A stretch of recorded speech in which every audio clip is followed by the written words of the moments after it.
Le thème de ce message, l'avènement de Jésus-Christ.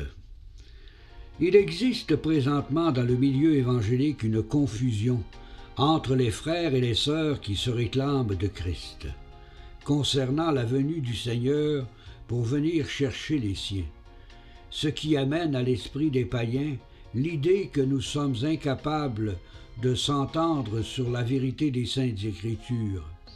Il faut admettre de ce côté qu'ils n'ont pas tout à fait tort.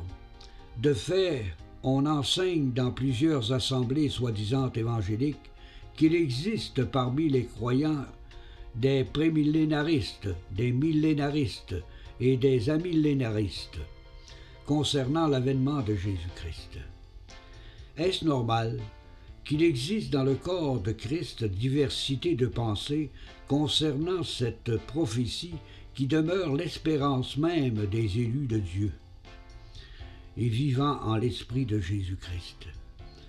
L'avènement de Christ est une espérance qui console parce que le Seigneur peut revenir n'importe quand et que le chrétien ne doit pas nécessairement attendre la mort pour voir son Sauveur face à face.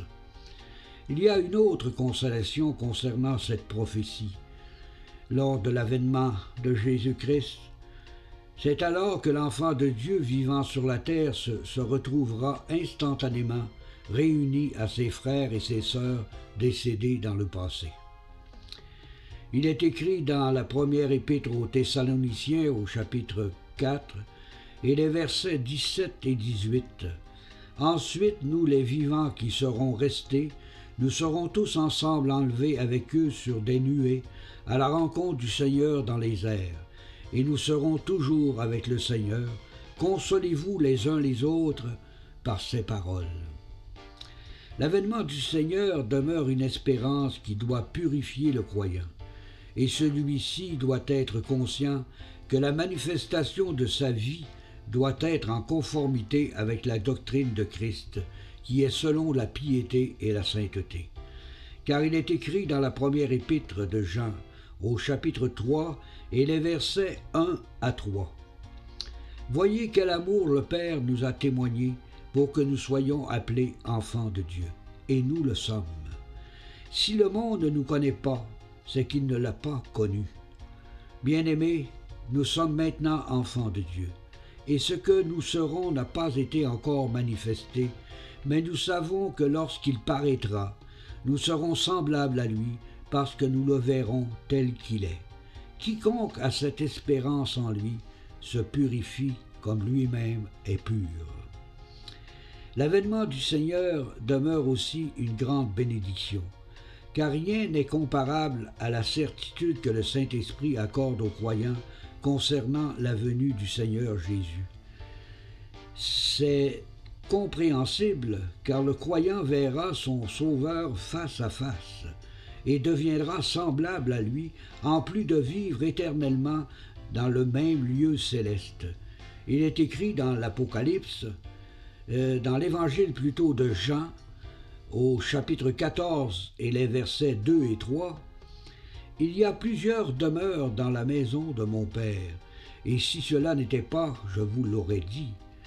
Je vais vous préparer une place, je reviendrai et je vous prendrai avec moi, afin que là où je suis, vous y soyez aussi. » Ces paroles du Christ doivent être un grand réconfort pour l'ensemble de ses rachetés qui forment son Église.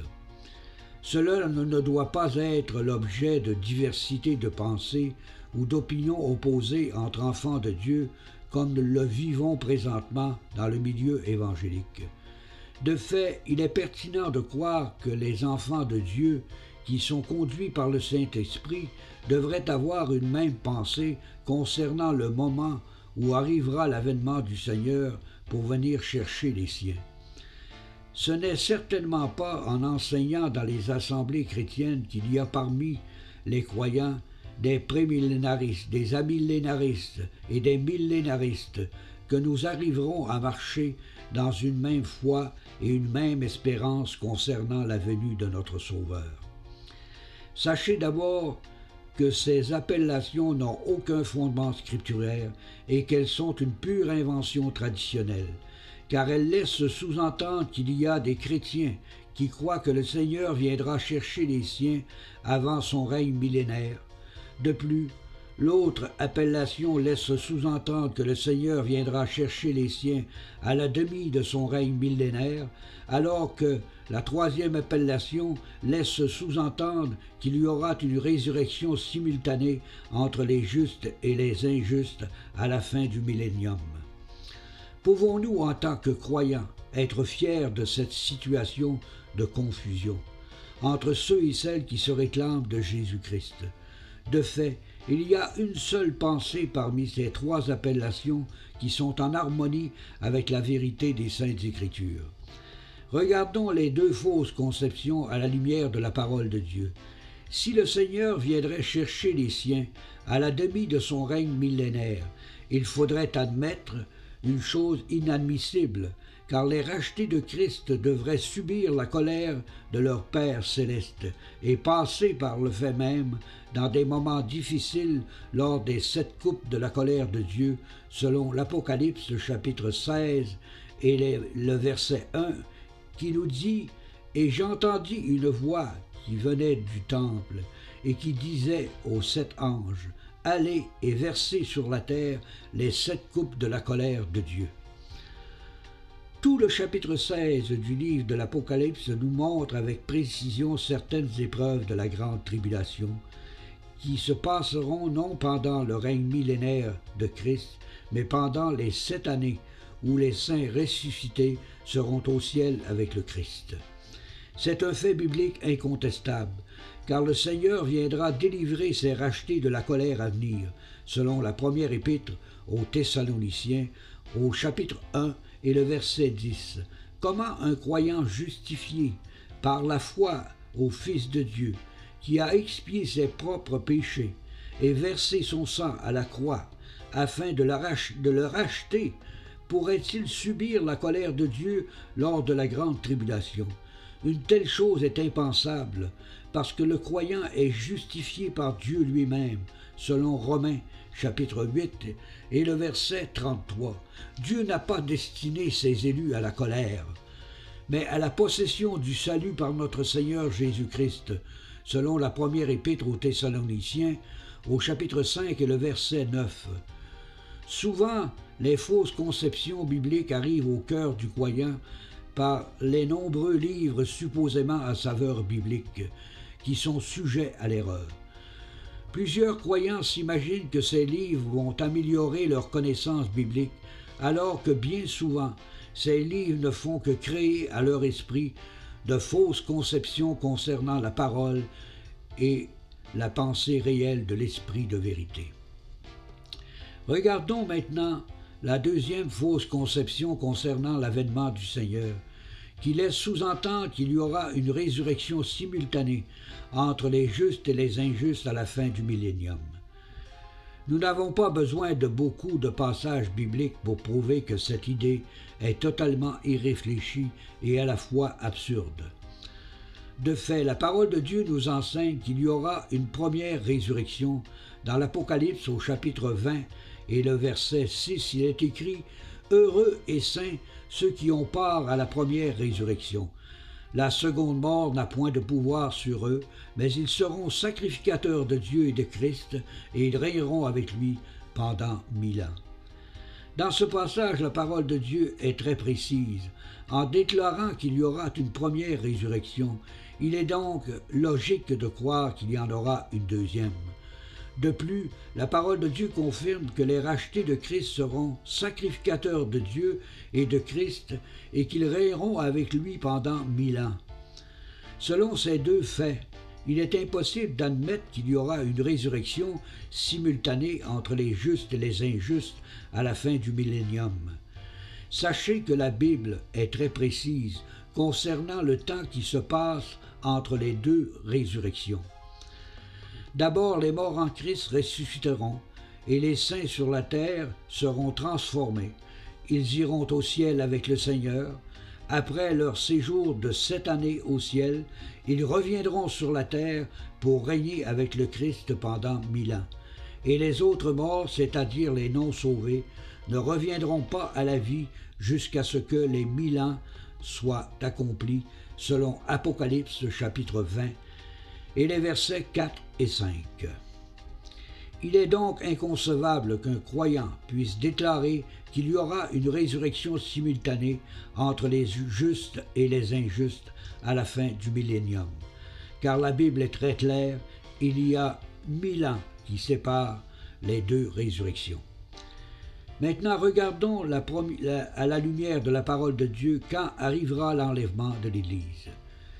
Il faut d'abord savoir que cet événement se produira 7 ans avant le règne millénaire de Christ. Il ne faut surtout pas confondre l'avènement du Seigneur pour venir chercher les siens et sa deuxième venue pour établir son règne millénaire. L'enlèvement de l'Église nous est présenté dans la première épître aux Thessaloniciens, au chapitre 4 et les versets 16 et 17. Il est écrit: car le Seigneur lui-même a un signal donné, à la voix d'un archange et au son de la trompette de Dieu, descendra du ciel et les morts en Christ ressusciteront premièrement. Ensuite, nous les vivants qui serons restés, nous serons enlevés avec eux sur des nuées à la rencontre du Seigneur dans les airs, et ainsi nous serons toujours avec le Seigneur. Lors de cette première résurrection, le Seigneur ne mettra pas les pieds sur la terre, car les saints iront le rejoindre sur des nuées dans les airs.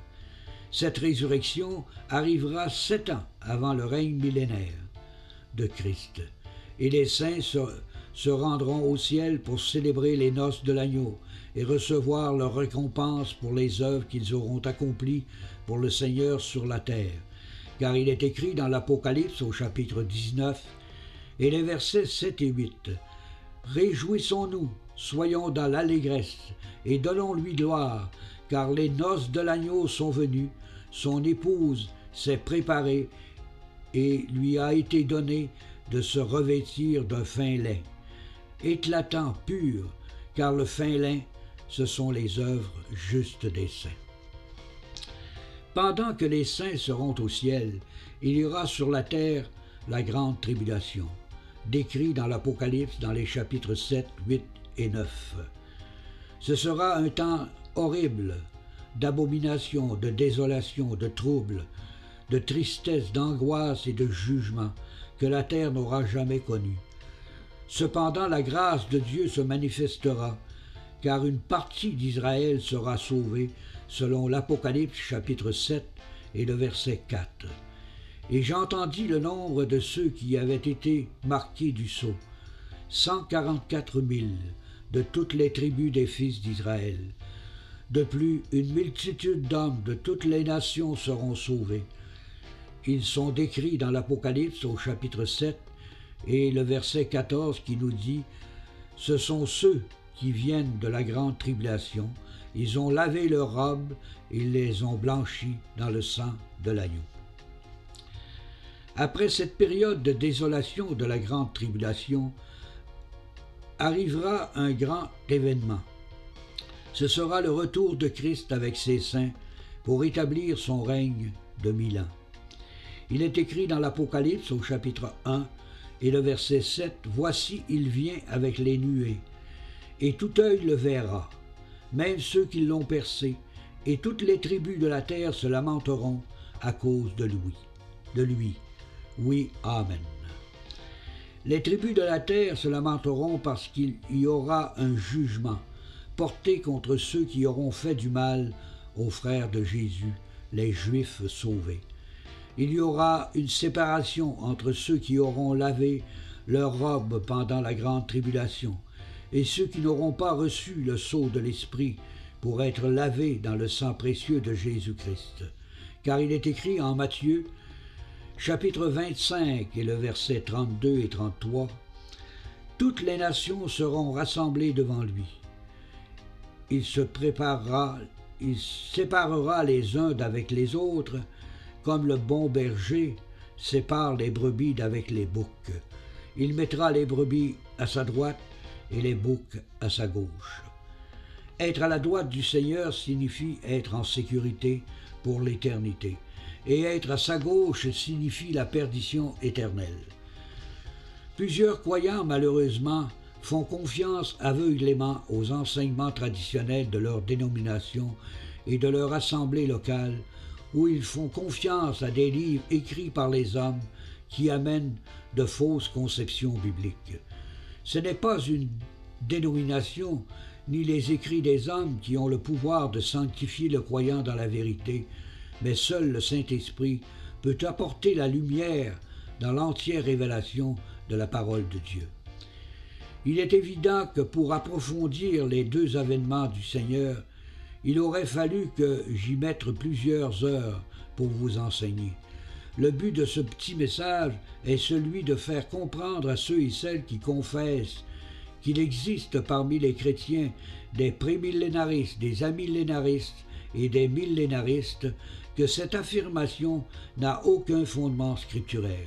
De plus, elle provoque parmi ceux et celles qui se réclament de Christ des diversités de pensées qui nuisent grandement à l'unité du corps de Jésus-Christ. L'avènement de Jésus-Christ pour venir chercher les siens ne doit pas être un sujet de diversité de pensée ou d'ambiguïté, car cette doctrine est l'espérance même de la rédemption de notre corps. De plus, la parole de Dieu n'a rien caché concernant cet avènement, car c'est par la foi en cette grande promesse qu'une joie inexprimable apparaît en notre cœur. Toi qui as écouté ce petit message, attends-tu le Seigneur au bon moment? Ou es-tu dans le doute concernant le moment précis de l'enlèvement de l'Église? C'est à toi d'y réfléchir et de marcher selon l'esprit de vérité et dans l'obéissance à la parole de Dieu. Et que le Dieu de toute grâce te bénisse en abondance et te fasse comprendre ce message par Jésus-Christ notre Seigneur. Amen.